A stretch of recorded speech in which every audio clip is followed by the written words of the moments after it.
Minasan, konnichiwa. O genki desu ka? Selamat datang di channel Belajar Hatsuong Bahasa Jepang bersama saya.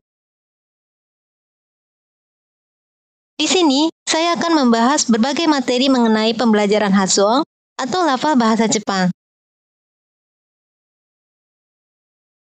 Bagi yang tertarik untuk mengetahui bagaimanakah cara menguasai lafal bahasa Jepang yang baik dan benar, silakan gabung di channel ini.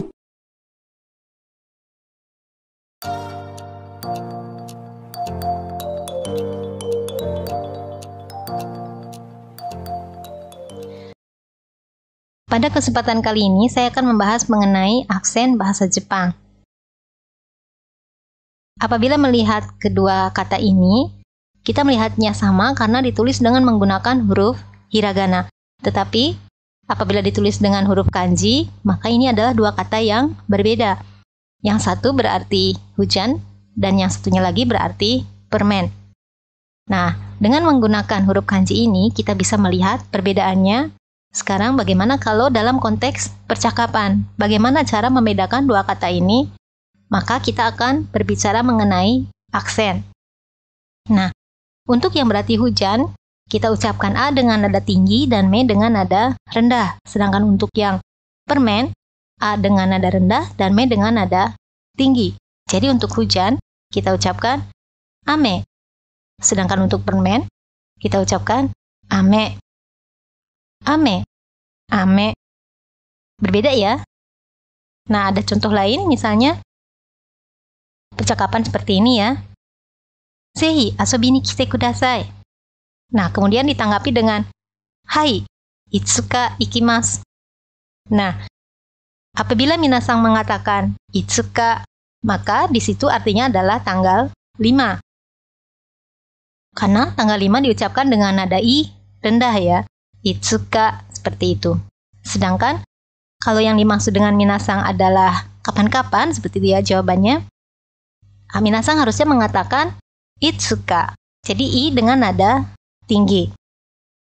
Nah, dengan begitu kita harus berhati-hati ya pada saat mengucapkan aksen dalam bahasa Jepang supaya tidak keliru.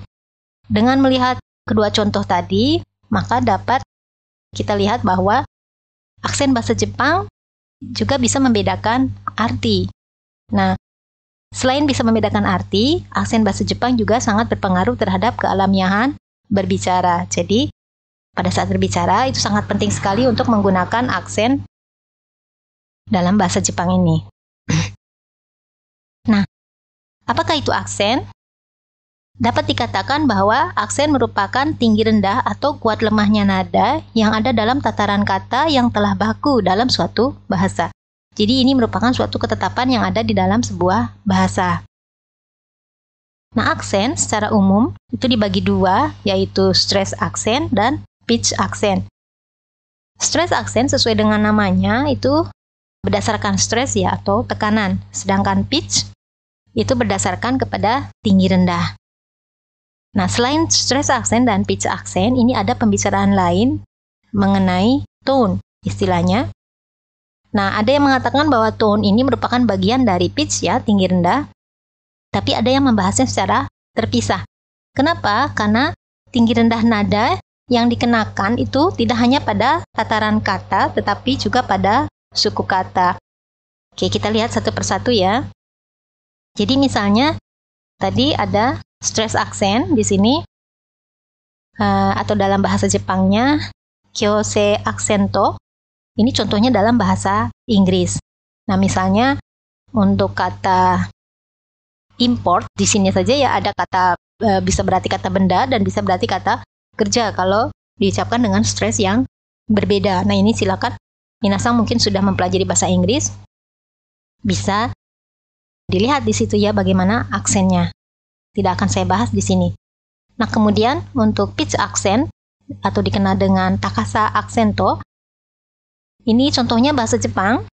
Jadi aksen bahasa Jepang adalah aksen yang berhubungan dengan pitch atau tinggi rendah. Nah, contohnya tadi sudah diberikan, misalnya ada ame, ame seperti itu ya, untuk berarti hujan dan permen. Nah, untuk tone di sini ada contoh dalam bahasa Cina dan dalam bahasa Thailand bahwa hanya dengan satu suku kata ma saja diucapkan dengan tinggi rendah yang berbeda. Ada 4 di sini ya untuk bahasa Cina, dan untuk bahasa Thailand, na saja di sini ada 5 tinggian yang berbeda, dan itu semua membedakan arti. Jadi kalau lihat seperti ini berbeda dengan konsep tinggi rendah yang ada dalam bahasa Jepang. Nah, di dalam bahasa Jepang, setiap kata memiliki aksen, dan aksen tersebut sudah baku. Saya akan membahas tipe-tipe aksen dalam bahasa Jepang. Di sini ada 4 ya, yaitu yang pertama, atama daka gata aksento, atau dalam bahasa Indonesianya tipe aksen tinggi di awal. Nah, di sini tinggi pada mora awal atau huruf awal. Aksen itu letaknya di situ ya. Misalnya contohnya di sini hong, tenki, laigetsu. Jadi pada huruf awal atau pada mora awal ini ada aksen di situ dan diucapkan dengan nada tinggi. Kemudian yang kedua adalah nakadaka gata aksento, yaitu tipe aksen tinggi di tengah. Jadi misalnya ada pada huruf atau mora kedua atau pada huruf atau mora ketiga. Misalnya tamago, hikouki, sensei. Seperti itu ya. Nah, kemudian berikutnya adalah odaka gata aksento atau tipe aksen tinggi di akhir. Misalnya kutsu, hana, yasumi, ototo. Jadi ada di mora atau di huruf akhir. Seperti ini ya. Kemudian yang terakhir adalah tipe aksen datar atau hebangata aksento. Misalnya niwa, hana, namae, nihongo. Jadi kita lihat untuk tipe aksen tinggi di akhir dan untuk tipe aksen datar ini kalau dalam tataran kata seperti ini sama ya. Nadanya sama, tetapi yang membedakan minasang bisa melihat nanti tandanya ya, bahwa untuk tipe aksen tinggi di akhir itu apabila ditambahkan dengan partikel itu diucapkan dengan nada rendah. Sedangkan untuk tipe aksen datar, apabila ada partikelnya tidak diucapkan dengan nada rendah, tapi diucapkan dengan nada tinggi sama dengan yang huruf yang terakhir. Jadi misalnya seperti ini. Tadi dapat dilihat ya bahwa kata hana yang berarti bunga dan hana yang berarti hidung, itu kalau diucapkan kosakatanya saja sama, tetapi kita tambahkan partikel. Untuk yang bunga berarti bunga menjadi hanaga. Sedangkan untuk yang berarti hidung menjadi hanaga. Hanaga. Berbeda ya. Nah, itu yang membedakan tipe aksen tinggi di akhir atau odaka gata dengan tipe aksen datar atau hebang gata. Nah, untuk contoh kata lain yang memiliki lafaz sama tetapi aksen berbeda, ini misalnya yang sudah minasang ketahui ya. Ada kata hashi yang berarti jembatan dan hashi yang berarti sumpit.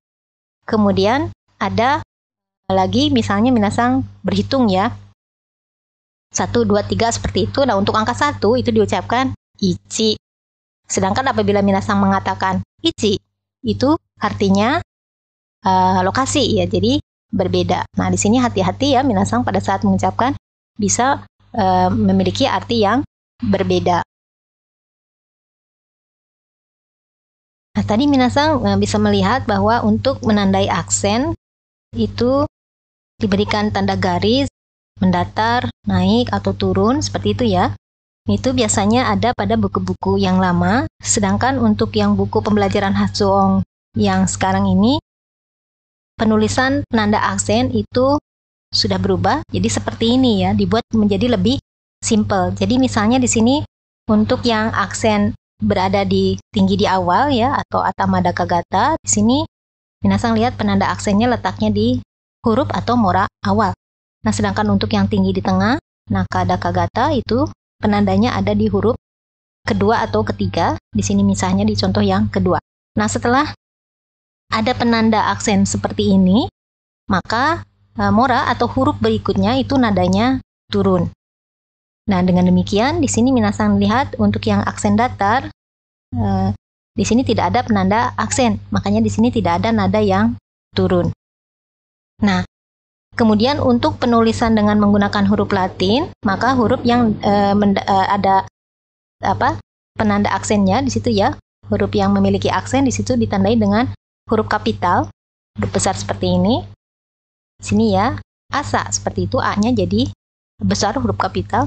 Nihong, ho-nya ya yang besar, dan kemudian ohayo di sini o-nya saja yang rendah, sisanya yang lain dengan huruf besar. Atau bisa juga dengan menggunakan nada di sini ditulisnya ya untuk bisa membedakan aksen tersebut. Nah, misalnya di sini hanya menggunakan dua nada saja. Do, re, mi, fa, sol, la, si, do, di situ hanya do dan re.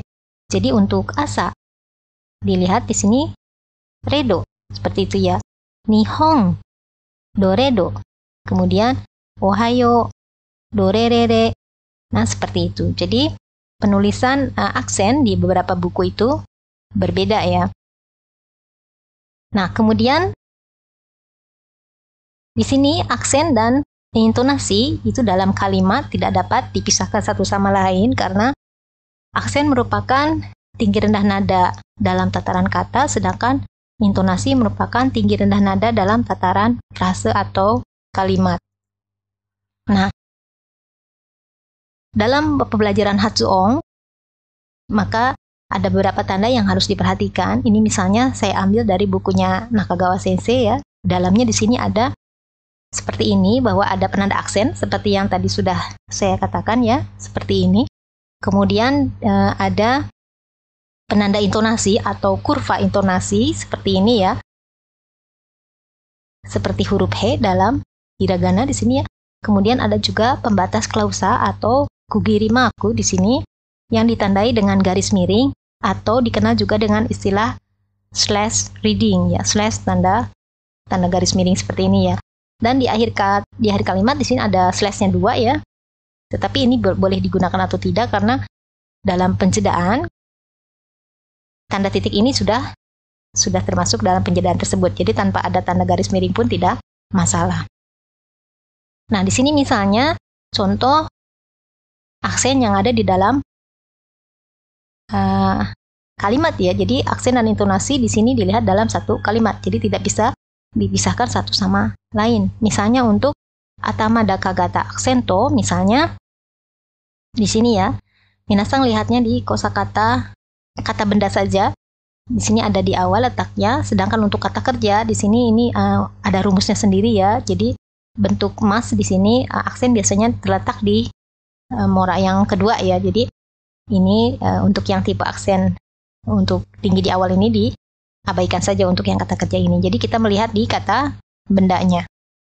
Di sini ya, neko di sini tinggi, koknya rendah, tetapi kemudian intonasinya naik karena ini adalah tanda tanya.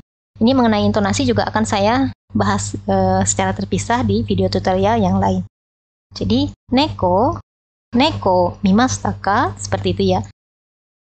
Kemudian yang kedua ini nakada kagata aksento. Minasang bisa lihat di sini penanda aksennya ada di mora yang ketiga dari depan. Asagohang. Setelah go, hangnya tuh turun ya. Kemudian kudamono. Ini letak aksennya di huruf da di sini. Kemudian taberu di sini.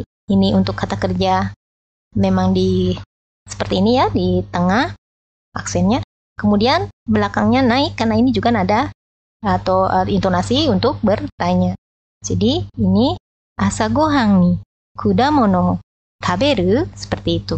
Nah, di sini karena kalimatnya juga pendek, kemudian tanda tanya seperti ini ya, kemudian tanda koma ini juga sudah membentuk penjedaan pada saat berbicara, jadi tidak diberikan tanda slash ya atau pembatas klausa. Tapi kita lihat di nomor 3 ini, minasang lihat di sini ada selain tanda tanya, di sini ada pembatas klausa ya, slash di sini tanda garis miring. Ini supaya tidak terlalu panjang ya, sehingga pengucapannya juga akan lebih mudah dan tanda aksen, kemudian tanda intonasi juga akan mudah dikenali. Ini ada di oda kagata aksento atau di tinggi di akhir ya. Jadi ini pada kata imoto di situ ya, to-nya. Di sini diletakkan aksen, maka setelah itu partikel ga-nya turun. Kemudian inu di sini juga ya. Ini juga ada di akhir, kemudian partikelnya turun. Jadi taiheng. Imoto ga di sini ya. Imoto ga inu ni atama o kamareta. Di sini atama juga ya. Kemudian partikelnya turun. Jadi seperti itu. Kemudian yang terakhir ini adalah heibanggata aksento atau tipe aksen datar. Di sini sengaja diberikan tanda slash di setiap frase kata benda, jadi setelah partikel, supaya mempermudah melihat intonasi ya, pola intonasi di sini. Dan di sini tidak ada penanda aksen karena tidak beraksen atau tipe aksen datar. Jadi ini asoko ni torato layon to shimauma ga iru yo, seperti itu ya. Tidak ada nada turun. Nah, bagaimana cara melihat tanda aksen dan intonasi dalam kalimat tersebut? Nah, di sini bisa juga dengan menggunakan ojat. Jadi kita langsung saja berlatih menggunakan ojat. Nah, untuk ojat ini saya juga sudah membuat video tutorial khusus ya mengenai ojat, lengkap ada 3 video. Silakan minasang bisa melihat ya. Kita langsung masuk saja ke websitenya. Ini saya langsung masuk ke yang berbahasa Indonesia ya. Di sini kita lihat tutorial prosodi Suzuki-kun ya, bagian Suzuki-kun. Nah, kita sudah masuk di tutorial prosodi Suzuki-kun. Mengenai Suzuki-kun ini, saya sudah membuat video tutorial yang lain di channel ini dengan judul tutorial ojad ketiga yang khusus membahas mengenai Suzuki-kun. Nah, silakan minasang bagi yang ingin mengetahui lebih banyak mengenai penggunaan Suzuki-kun ini bisa melihat video tersebut. Nah, untuk aksen ini saya sudah menyiapkan kalimat yang tadi. Kita copy paste saja.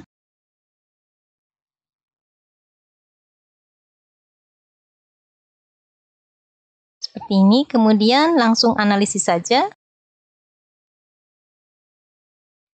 Nah, sudah keluar ya hasilnya. Kita lihat yang tadi di sini ya.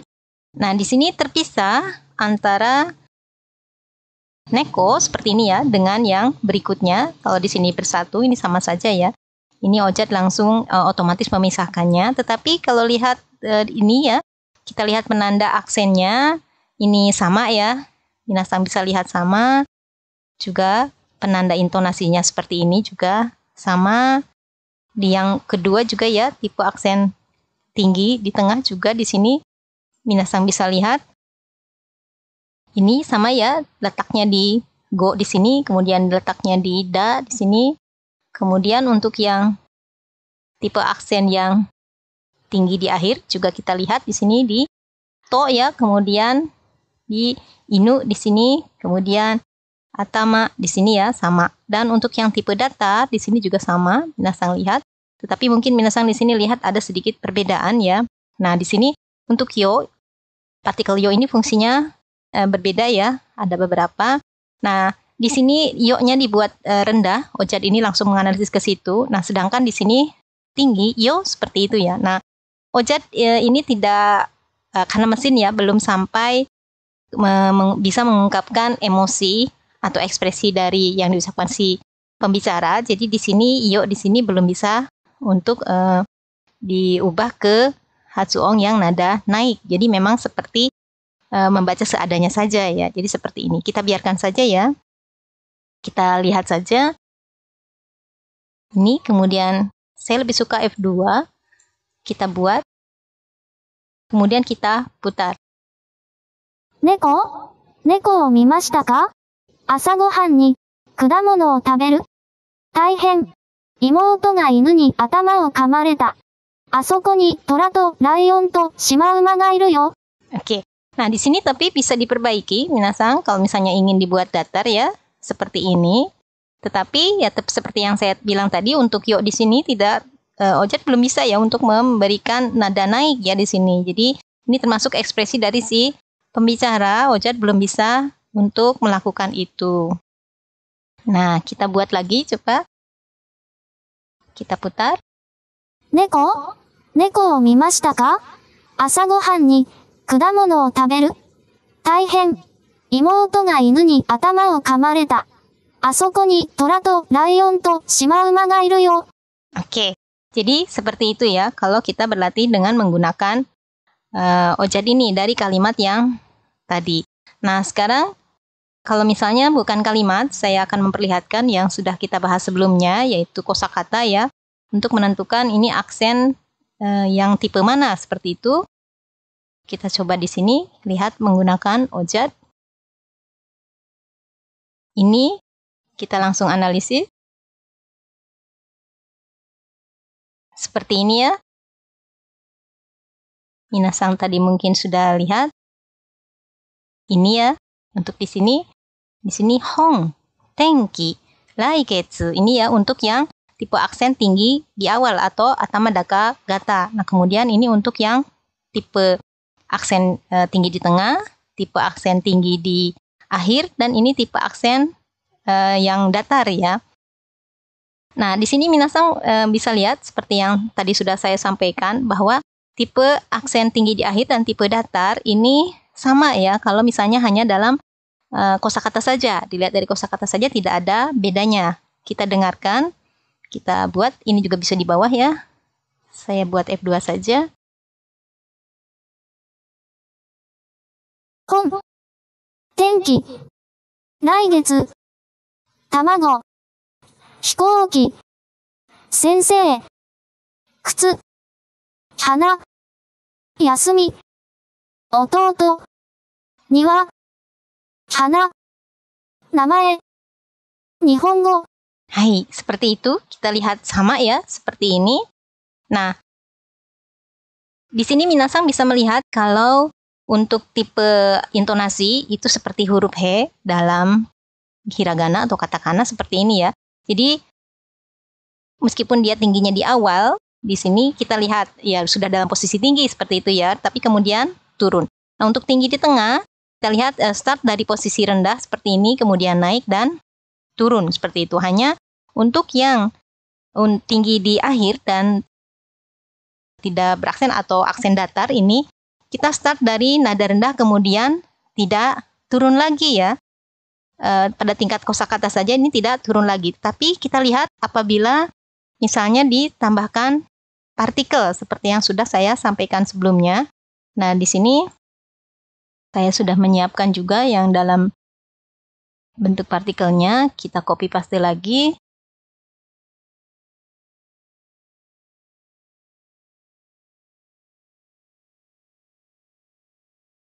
Kita analisis. Nah, jadi seperti ini. Untuk yang tipe tinggi di awal dan tipe tinggi di tengah, ini tidak ada perbedaan dari yang tadi ya, sama. Sedangkan untuk tipe yang tinggi di akhir dan untuk yang aksen datar, ini minasang bisa melihat sendiri sudah ada perbedaan. Jadi kalau yang tipe tinggi di akhir, pada saat partikel dimasukkan, dia nadanya menjadi turun. Seperti ini. Sedangkan untuk yang tipe datar itu sama sekali tidak turun meskipun ditambahkan dengan partikel. Kita dengar saja suaranya seperti apa.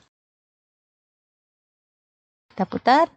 本が、天気が、来月が、卵が、飛行機が、先生が、靴が、花が、休みが、弟が、庭が、花が、名前が、日本語が。 Hai, seperti itu. Apakah minasang sudah bisa membedakan? Nah, kalau misalnya untuk lebih jelasnya, karena yang tipe tinggi di awal dan tipe tinggi di tengah ini tidak ada perbedaan ya, baik ada partikel maupun tidak, saya hapus saja. Kemudian kita lihat yang khusus untuk hana.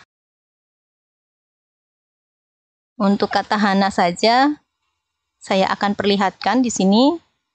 supaya minasang bisa dengan mudah membedakan ya bahwa ini adalah aksennya berbeda. Nah, di sini kalau misalnya seperti ini ya.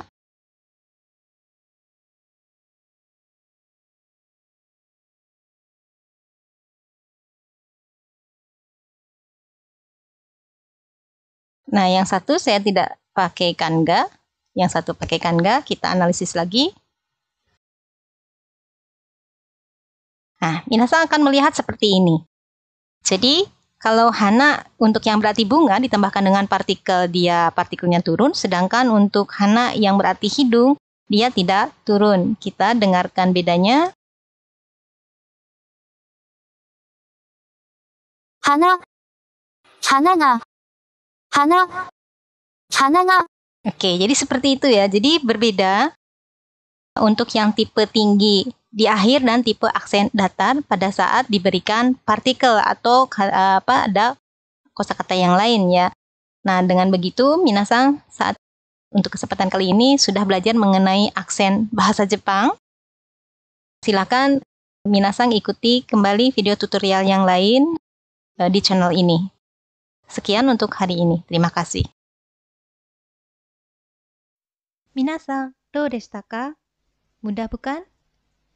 Demikian video tutorial kali ini. Semoga bermanfaat. Sampai jumpa di video tutorial berikutnya. Oh ya, jangan lupa untuk menekan tombol like dan subscribe-nya ya.